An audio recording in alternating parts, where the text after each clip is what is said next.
Hey everyone, I'm Joe. Today it's time for me to do a book review of Small Gods written by Terry Pratchett. This was first published in 1992. It is the 13th Discworld novel and it is not part of one of the existing character subseries. So first of all, what is the Discworld?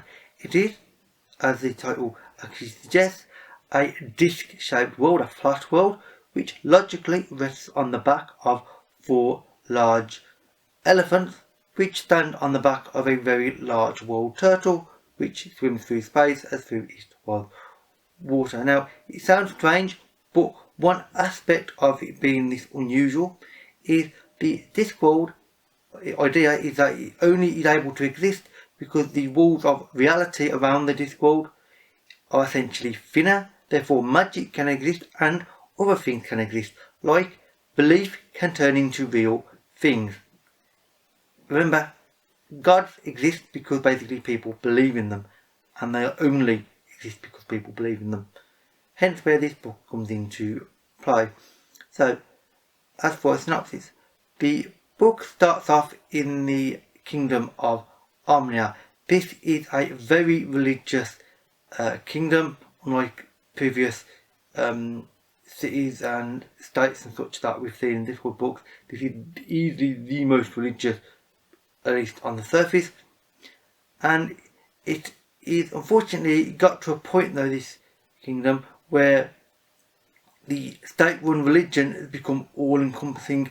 They've almost forgotten the fact that this is about belief in your God. This is about belief in the religious system itself, not about the actual God, which is presenting problems, especially for their main god, who is called the Great God Om, because frankly more people believe in the system than the god Om, and he has essentially fallen from grace, which nobody has actually realised, and rather than being the all-powerful god, he has suddenly become a turtle. Yes, which sounds a bit strange, but you know, it makes perfect sense, especially when you remember the Discworld sits on elephants which stand on a turtle. So it's certainly iconic and imagery evoking. So one day there is a novice, that's one of the ranks of the church system, one of the lowest, is hoeing the watermelons. His name is Brutha. He's considered a not very intelligent person. He's considered a very simple soul. So, you know, and he's doing his job well. Nobody really thinks of him that much. He just gets on with the job and everybody just walks past him basically, as is often the case in big organisations. However, one day he gets a call from the boss. As such, basically the great god in the shape of a turtle, which is hiding amongst the watermelons, speaks to him. Well, say speaks to him, actually shouts at him, and he says, "Hey you," to start with. And this gets Brutha's attention. I mean, mainly he thinks that he's actually going insane, or that he's been possessed by demons or something. And let's just say the plot starts spiralling outwards and getting bigger and bigger, and unfortunately more problematic for Brutha, who just wants a simple life. He's not going to get a simple life, obviously. One of the problems and reason that he's not going to get a simple life is a character called Vorbis, who is the chief inquisitor of the Inquisition. And for the record, yes, so this is an Omnian Inquisition, not a Spanish Inquisition, and there is definitely a joke there to do with obviously Monty Python and Spanish Inquisition, which I really enjoy. And Vorbis wants a certain position within the organisation of the religious structure now, and Brutha isn't going to help that man if he's not careful. So Brutha's going to be in trouble basically because he's not in a powerful position. Vorbis is. This could lead to problems. They go to a nearby other kingdom, called Ifube, I think it's pronounced, and let's decide they have a series of adventures there, let's put it simply, and things start spiraling very quickly and in a fairly dramatic fashion. And let's say that the book, which I'm not going to talk about the ending of obviously, but ends in a very dramatic fashion, but one that really does resonate, I think, with the reader, especially when you see what's happened to all the characters, and the ending is very fitting, I think, and one that I personally really enjoyed. And that is mainly to do with the fact that the characters are so well done. The character of Brutha is described extremely well. He's a simple soul, but he's actually not quite as obvious as he seems. Yes, obviously, Pratchett uses a stereotype, as he often does, to create a character, then he pushes and pulls it in directions that you wouldn't otherwise expect, and he creates something far more than this stereotype simple soul in a big organisation type character that you would think of. This is more the same as Vorbis, who is obviously way higher up in the organisation than Brutha.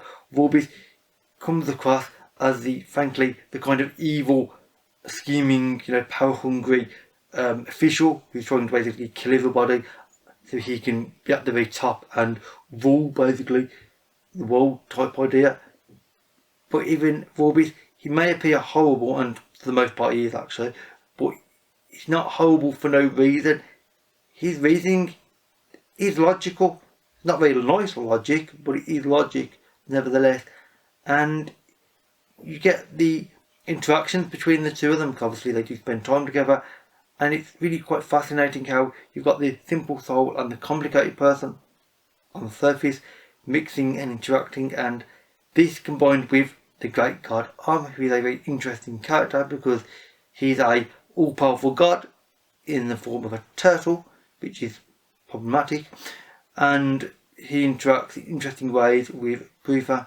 And as I say, this is a brilliant character-driven plot, which is also helped by the interesting locations. The main one being Omnia, which is a kingdom which is bluntly referred to in relation to several real-world locations. It's this sort of quite harsh area, state-run religion. There's religious buildings everywhere, but this is more for the power of the church rather than the actual, the worship of a god and the belief of a god. Hence why the great god has fallen. And this works extremely well when they go to the other kingdom, Euphebe, as I mentioned, because that kingdom is very much full of philosophers and free thinkers. Omnia doesn't like free thinkers. Everybody must obey and stay in their place.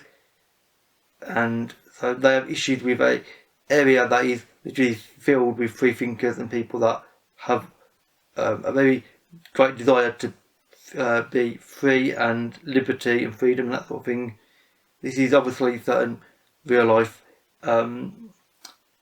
areas in our world as well, and the way the two areas interact, and obviously the citizens of both areas interact, because of course there are multiple philosopher characters from Euphebe that come into play, and they interact with Vorbis and Brutha is really good because obviously they are free thinkers.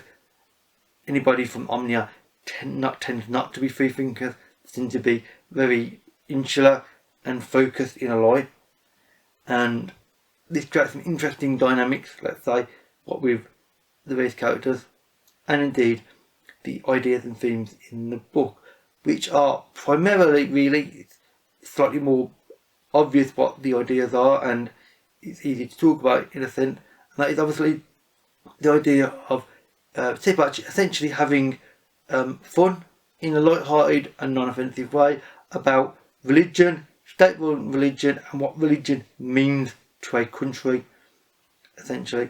So Omnia is the ultimate extremist and over-the-top version of a state-run religion that has become so important that it's actually more important than government, and essentially the religion is the government. It's all-encompassing. It controls everybody's lives from the moment you're born to the moment you die, basically, and in some cases it's actually responsible for your death, especially if you don't believe in the right things, which is that the church and the great god Om is the all-powerful. If you start thinking maybe, great god Om could still be worshipped, but you might be able to have, freedom and do your own thing, that's not good. That's not the right type of thinking.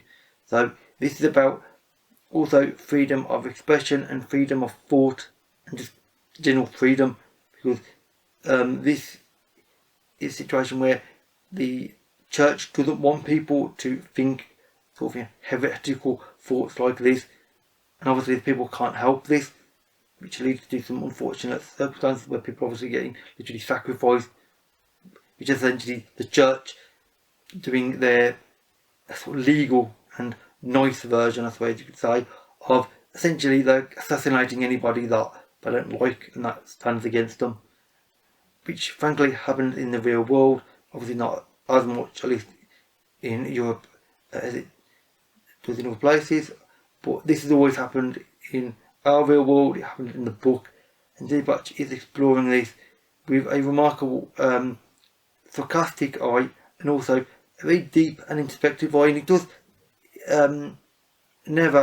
he's never mean about what he's trying to say. He's blatantly referring to certain countries and such, but he's not being horrible about it. He's being very realistic, and he's trying to explore it and give the reader time and space to think about what he's trying to say and about what the characters are discovering for themselves. And this discovery of the characters is also a discovery of the reader. It makes you think, what would happen if religious systems were different, and what would happen if religious systems weren't so structured, if they were more open and more case of just your belief in general rather than this organised one, which obviously he takes to an extreme here. It's a fascinating series of ideas and thoughts which I really did enjoy, and overall I really do think this book is a very, very good one, because frankly the writing is up to Pratchett's usual amazing standard. The plotline is really interesting and really fun. Characters are great. World building is excellent, as it always is with him, and the ideas and the thought that he's using to make you think about, and obviously all the characters that and the world building that supports this is fantastic. So overall, an amazing book that I would heavily recommend. And with that said, that is it for this review. If you've read Small Gods by Pratchett and you'd like to talk about it, then please leave a comment. All my social media links, as well as a link to this book on Goodreads, can be found in the description box below. With that said, that is it for this video. So thank you for watching, and I'll see you another day. Bye for now.